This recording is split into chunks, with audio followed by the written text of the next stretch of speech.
Anu yun kilkil badda garuu ammaaf naan taphachaanii namni harka nama harkaan ba'a gaabshirii homaa rakkoo hojii badhu waan feete ammaaf murtiin qabin kamaal tateet immoo. Laa murtii qabaate warri murtii irratti qabdan dhiisaa murtii tarii murtii irratti qabinaa. Laal ati gaafa duraa fi murtii bilistiin goone wayi zababii dhumtatti na bilootte maani jaalala waliinoo dhibni akka barbaadetti jiraadhu siin jedhee wal biraa deebine kanatti na bilootte maani tokkoffaa tiitokii irratti. Tokkoffaa sadhiira janajjananii minaamin miseenjara akka barbaade faana taanu fedhuudhaan waan akkanaan fedhuudhaan. Wal janajjanuu dhiibne miseenjaraan qaata wal dhiibneenyu taane erga tiitokii. Takka barbaade nama wal faana ta'an sanaan fedhuudhaan dhiiran fedhu si galee waan dhiiran feeneefi. Si galee silaa hoo gabbaaf taree waan si wajjin ta'etu jiraateewu. Sagalee malee waan ta'e gabbaaf jira tokkitti yoo barbaade fitamummaa mataa kootii dhiiran akka barbaade ta'u isa daabboo agarsiisan kana fedhuudhaan. Yoo barbaade viidiyoo baay'ee mina qissee kan ibsan iyyuu naa sa'ureen tokko faara. Dhaggeeffadhu koo. Ala kana dubbadhume inni kan nama biran jiruuti inni kana dubbadhume. Ati amma akka kau yoo feete furadhu akka kau waagee keessa seenee gonkumaa quuqquu akka immoo sin fayyadu maayi sin fayyadu akka ilmi namaa arra si faarsee si faana jirra abshir sin jedhan waa tokko sin fayyadu si kofa harka dhaggeeffadhu namni na beeku hin jiru dhaggeeffadhu akka limmuutti guddadhayyumaa kan of kaade beektaa maallaqa waggaa lama na nyaate namichi na guddisee biyyaa na baase likkii isaa himuu yoo ta'e ajjala jiraayyuu na deeku dhufe isa jalaas buluukii baasee hundayyuu maatii kotayyuu amma buluukii isaa baasee dhufe sababni isaa maallaqa waggaa lama dalagee wallaahi billaahi eenyuusu wajjiniin jira kijibaan immoo dhugaa baasee walaa baasuu dhiise dhaggeeffadhu dhiira Jina akka barbaade ta'uu fedhu dhaggeeffadhu tokko faana dhiirri ofisaatiin jaallatee na duuka deemu malee aangoo naatti nama jaalladhee beekuun dubbachuu akkaantii deemu lamaan jilaa gubatee lamaan nu wal beekna dhaggeeffadhu. Jaalala narraa barbaadaa dhatte miti wallaahi wannan jaalala sirra barbaadaa tokko hin jiru. Utuu na jaallanne maal gochiidhaaf dhuftaree utuu na jaallanne maal gochii akka koofee taree takkaa takkeetti aan dhiira faana saqawqee fiigeen beeku si galee wallaahi silaallee viidiyoo baay'ee kilkii dubbadha maal godharee dukkana keessa jira akkasitti. Wanni si galu dhaggeeffadhu. Anan kaadde tiktokii hin kaadde waliin beenu jettee dhaggeeffadhu qeerroo tokko faaratti wanti ansi kaadee fi dhiira faana akka barbaade saanu hin ta'u tokko jedhe dubbadhu ambar waan harka namaa keessa jiru malee jaalala man kan si wajjin dhoksu barbaada fi ta'u gosa galfasanii dubbatu garuu harka namaa keessa hin jira maaliin godharee harka namaa keessa waan jiru dubbatu hin danda'u ofirraa sanii fi rakkoo kan koo ammayyuu taanaan wallaahi ofirraa dubbatu hin danda'u dhiira faana akka barbaade hin ta'uudha waan baran kanaan dhugaa haan godhus dhaggeeffadhu dhiira faana akka barbaade waan hin ta'u hin feene ati mootummaan jaalala hin hordoftulle akkaantii kollee digale makeetiin na jallattee mataa buqqista malee wallahi harkatti dhiiran kenna ammayyuu taanaan baala jinniti tokko yoo firqaan qabu yoo barbaadde abdiyyeen kun ragaa baanyaa abdiyyeen orgashin abdiyyeen kun wallahi laazim dhugaa dubbatu ta'e wanti ani immoo akkuma limuu dadhii yoo kaade karaa dubbanna kaa hawweemiti dhugaa jirtu maalii dhossitee ergasii maalii laal kan jarrise gaafate duraa wal beektama waliin beenu jenna laa miidiyaa irratti malee waliin beennuu jette maalii jedhama dhuguma miidiyaa irratti malee wal beena wajjin jiraanne moo anifati keessaa wal beena ka waliin haasa'an turre keessaa yoo waliin haasofne eenyutu waa'ee jaalala wajjin dabarta dhaggeeffatu takkaan ani jechuun takkaa bar nama viidiyoo si wajjin bahee naasofne dhabar waa dalagee waan baalagee dalagumte ati garuu waan barbaadan na bira jira milikkisa irratti meeqa baasee waan masitti ergee yoo kayaan si biraa jiru sagalee yoo ta'e tiktokii gaafa sana kuma lamaan jiru deeffadhu sin jennaan si dide deeffatuu didde. Deeffadhu sagalee sitti qabe dayyuus maqaa nama nyaatin ijatti gowwaa taatee gowwaa nan godhin isiin jedhe ambar yaani harka namaarra waan jiruuf inni ofirraa dubbatu dadhabe malee waan silkiin hin harkan turreef malee abbaati nama likkii dhugaa ofirra deemee barbaadatu. Iccitii waan ati qabdu gadi baasuu miti Oromoo irratti sababii ati gabbaasree maaliin qaba dhaggeeffadhu ayyuu barbaade dhiira faana yoo barbaade wallaahi miseenjeraan jechuudha waan miira keessa galuu miti wallaahi maqaa rabbina beektare viidiyoo baay'ee maqattee na kadhataa ooltaa. Viidiyootiin aseenaa takkaa viidiyoodhaan naanasee eenyu gara damtaasan harraan qabu baran damtaasan harraan qabu. Waan tokko na biraan qabdure utuu qabaatte sirrii dabar ana barbaade nama ofittamummaa kooti jiraatu Oromoo yoo ta'e ammas wanta dhugaa isaanii dhoksullee jiru dhugaa isaanii nima garuu immoo saatii sana amma kana jechuutti utuu jaalala kun qabaanne maal gochina duuka deemtaati namni si buluukee maal gochina nama duuka deemta dhugaa jiru dhosaa duuka faarratti immoo akkaantii kana immoo yoo fudhattee fudhadhu guyyaa lamatti kuma dhibba nagashan akkaantii kan birii wallaahi laazim yoo fudhattee fudhadhu nagash garuu immoo maallaqa Oromoon naa buuste san qeeru naan kennitu ana wallaahi hanga guyyaa baruutti afootu siin jedhu jaalala keessa hin fedhu wallaahi hin fedhu jaalala dhiira Oromoo hin fedhu jaalala kan kee fedhu dhaggeeffadhu laa dhugaa jiru keessa jaalala kan keeyyuun fedhu baraan qaaliidha maal taate utuun fedhina duuka deemtaa utuun fedhina duuka deemtaa utuun fedhina duuka deemtaa si galee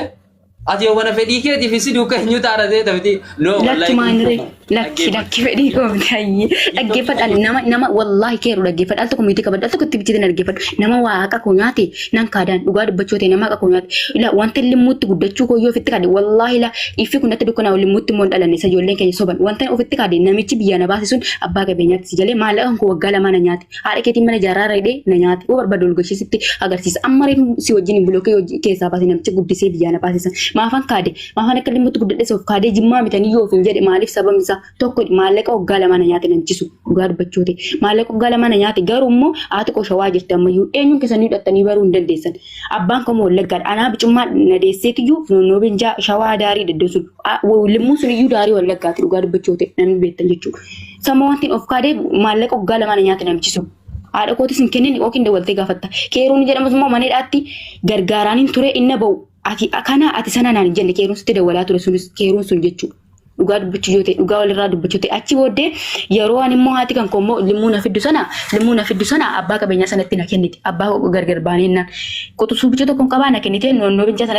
bicha sun immoo shawaatti waamama shawaa sanatti deebite achiin abbaa kan koo wallaggaa na geessite haadha koo faan na barsiiste isiin immoo komitee inni kiristaanaa achumatti na gateetu na biraa kutee jechuudha. Achumaan limmuu sanatti wallaggaatti kutaa tokko baradheetiin shawaa sanatti immoo kutaa lamaan baradhee jechuudha. Limmuun mun dhufee kutaa 3 fi hanga kutaa 6 baradhee hanga kutaa 6 na barsiisee kee tuwaati koo qoban qabaatiin biyyaa na baase haadha koo shawaa irtiin shawaatti dawalee biyyaa baasaan jiran kun hodhe ani takka waan akkasitti men beeka ana finfinnee jiru dawaltee haati kan koo indee maartaan immoo afootu siin jedhu na jette eeggana dhufee araba kan kootiin afoo jechisiise wallahi maallaqa ergee jechuudha yoo barbaade ammayyuu shawaa jirti haati kan koo ijoolleen keenya immoo of kaadee minikkiseedha limmuutti guddachuu koo takka afin kaanneen takka takkitti wanta nimmoo tasuma isaa ol of kaadee achitti guddadee jedheef immoo dhuguma abbaan koo wallaga dawaltanii baruu dandeessa waan of kaaduun dhalaa nyaate maallaqa waggaa lamaachumaan limmuu tokko siin himadhu bakka jimmaa tokko yoo hin himadhu sababa keessa kooti jechuudha. Kanaafuu ati immoo dabaltee maal jette maallaqa siin nyaadhee minikis maallaqaan yoo nyaatte waa tokko minan godha haadha kooti si jammar kan geemii taphadda haadha kooti ergeetiin isa iluun fa'ifi Oromoo walitti naa guuran immoo mal ikama ndala sifadha ture kanaafuu birrii haadha kootiitii wanta nyaatte kalas oo nyaattes nyaadhu dis garummoo dhimma jaalala Oromoo fedhu wanta Oromoo biraa waa qabu sin jiru wanta Oromoo maaliifan viidiyoo waraab illikii dhumatti natti qabattee na biloottee of jalaa naariite bagana asii bilooke dhimma dheeraan fedhure dhiira biraa tuwwaa ta'uu qabaadde sin bilooku utuu si biraa waa yelloo ta'uu qabaadde dhaggeeffadhu utuu si biraa waa miira keessa nagalchoo waan tokko qabaadde bar sin bilooku sila si jala si qeensi kadhadde maallaqan si kennedhe dalageessi kadhadde sila an garuu dhiira Oromoo tokko takkaa takkitti miira keessa gasheen beeku miira keessas galeen beeku tokko faaratti dhugaa dubbachuu yoo ta'e wallahi keeruu simmoo jechuudha dhugaa mucaa kanallee qeeroo na bira kun dhaggeeffadhu dhugaa mucaa kanallee dhoskinii ofillee dhoskinii ati immoo qeeroo yoo ta'e immoo dawwalee iyyuu baree jira akka jarri maatiin koo nyaatanii jiran jechuudha jarri biyyaa na baasan tokko faaratti ani maatii koo biratti hin guddanne abbaa koo biratti hin guddanne abbaan barbaade fiduu dandeesse waan hin dhoksu hin jiru limmuu saqaatti kan hin guddadhe an kutaa 3 taatee an kutaa 6tti kan baradhe innis immoo abbaa qabeenyaa sana abbaan qabeenyaa sunis immoo dalagee gaafan birrii kennuuf birrii sana narraa fudhatee jechuudha maaliin gochuu qabare kanaafuu bakka sanatti himachuun barbaadu badoo sana keessatti jechuudha jeemee kan dalage jee sagaliin dalagee ergeef isa kuwee jettummoo si sobaan ture malee an kuweetiin suudiin dhufee yoo walee yoo feete dhimma dhiiraan fedhureen dhiiratti itti koo himuun fedhu malee suudiin dhufee yoo waraqanni koo suudiidha kuweetimmoo araban nageessite kuweet araban nageessite as na fidde jechuudha kalaas kanu wanti dhumate ati immoo maallaqa sana dhugaarra deemii nyaadhu haqa namaan fedhin dhugaa dubbachuu ta'e haqa namaan fedhin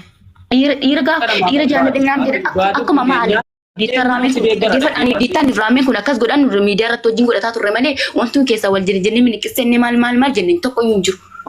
Ol baasi yoo jiraate na biratti. Ani garuu gidduu kana silkiin hin harkan jiru dhugaa koo dubbachuu hin danda'u gaafa feemsoota bira ga'u kalas hundinuu waan natti roorisuuf hin dandeenye dubbachuu namni isaatiin haa kennullee hin jiru. Saniif kalas wanti dhumate. Limmoota immoo limmuutti guddadhe limmoota immoo daarii wallaggaatti limmuun sanii yoo feetan. Kanaafuu maatii koo yoo ta'e immoo limmuudha kan namichi na guddisitaa jiddiin jedhama abbaan isaayyuu. Garuu maallaqan koo waggaa lama na nyaate kalas lamuudhuma iyyuu waa'ee mijimmaa iyyuu ni madhu limmuu sanallee ni madhu abbaama koo kan na guddisa abbaama kan nu hume sana naa jedheetan abbaan koo sunis daa'imman waan nagateef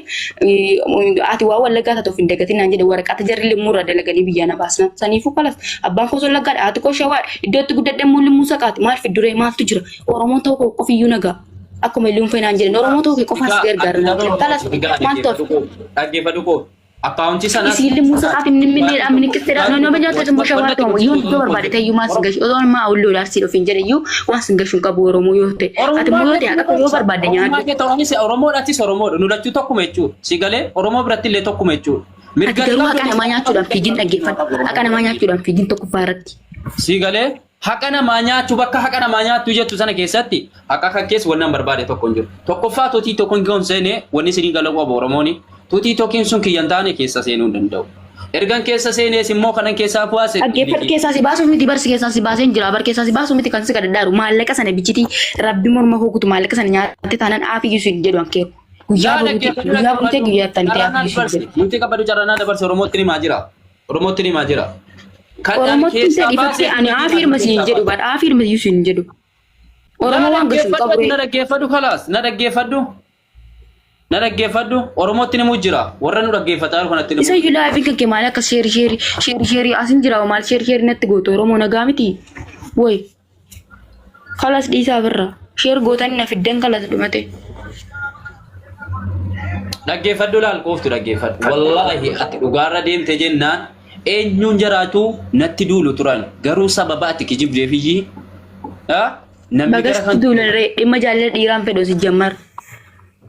waay jaalala naafu jaalala jiran maal gochuu dhuka deemta maal gochuu akkaantii kuma lamaan yoo barbaadde 1,800 yeroo san dhugaa dubbachuu yoo ta'e waa ta'u akkaantii laal tokko ta'ee lama ta'ee waan nagashuun qabu ree tokko faaratti dhaggeeffadhu nama waan gashuun qabu laa kanarratti nama waan gashuun qabu tokko faaratti dhugaa dubbachuu yoo ta'e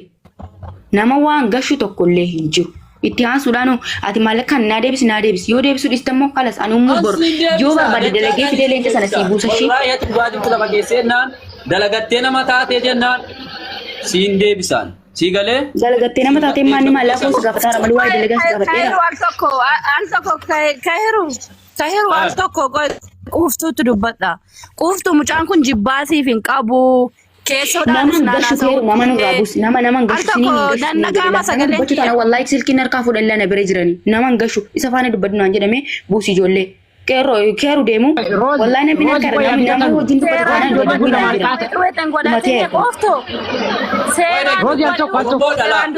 keeru dhaggeeffadhu wallaahi kanas sinirraa deemu namni nama hin gashu si jedhame nama gashu wala.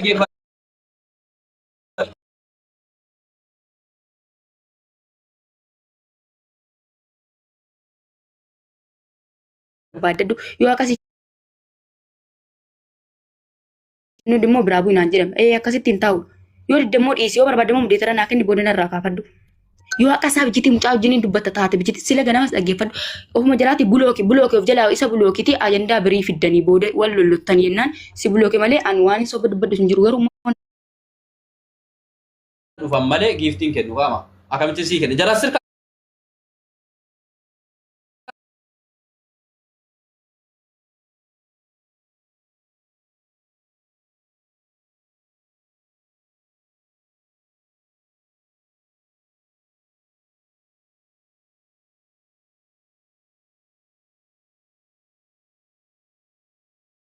yaani waan nama bira jiruuf xiqqishuutti ni edemani. Wallaahi immoo kabaja namaa eeguun nama fazii fidhe waan gochuu hin dandeessu ansi miidhuus immoo wannan damtaa godhadhe tokko hin jiru si miidhuurraa waa tokko wannan faayidaa argatu tokko hin jiru sii galee an nama miidhaa meeqa keessa darbee waa meeqa keessa argee maallan nama siin barakaa qabdu amma siin barakaa hin qabne nama argee jirudha sii galee ati dhugaa jirtu keessee harka namaa nama takkana jedhee maaloo hin taane taanaan sii galee akkaawuntiin kan keessatti immoo narkatti deebi'a. Gaafa duraa keessa seenee jennaan na biloottee marraa sadii kan keessa seenee argitee taa'ame duraan keessan seenee antiitookii kana keessa. Keeru waan sitti maati ati bara ammas maallaqa amma baaftee sana bara dhugaa dubbataan jirtu garuu haqa rabbii yoo sodaatti deebisi yoo dhiiste immoo dhiiste kana dhumatee.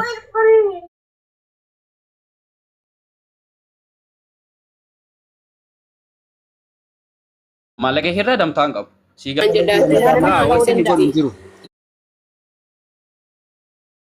Dhugaa jiru hin dhossin. Dhugaa jiru irratti wallaahi ati kan Abdi jirtaa qola.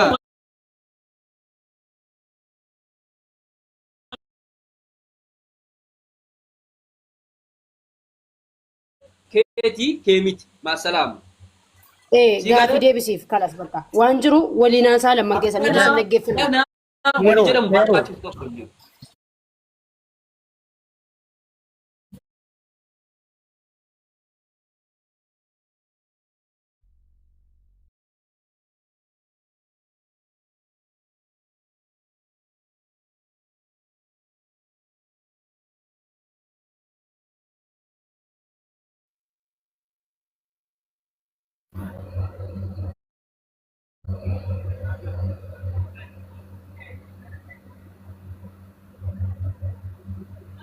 Oftu na dhageessaami dhugaa jiru hundossin keeruu hin beeku maaloodha isa jarrisiin jedhanis yoo ofii kee jettes no hin ta'u kun si galee namni wal beeku tokko yoo iccitiin si biran jiraanne wanni nu waliin haasaa si biran jiraanne na bira jira si galee namni iyyaadha bar akkumati aartu namni inni anis nanaara bar nanaaraanis TikTokin kan saamiti kan maalimiti isa jettu immoo dhiisi dhugaa jiru fa'aa yoo fooloo tokko ta'e illee an iimeeliin na bira jiraatu malee gonkumaa seenuu hin danda'u isa ijoolleen koomentiidhaan ati akkasi ati goota ati maal gooti nama meeqa si jala taa'e gadda nama 95 si galee kweenii meeqa argatte wanna argatte tokko hin jiru bar waan namni dhibbi tokko namni kumni tokko jala taa'e kennu siin kennine ummanni sun si galee Kero tokko sabarmee asoo naan danda'amne zimme tokko ati dhimmaa tuutu qabatte duroroo akka akkaawuntiin kee komadamaan dhuftu dhimmaa naaqa namaa feeta malee qoy. yaa Qomee ati moo dubbadhaati moo ati akkuma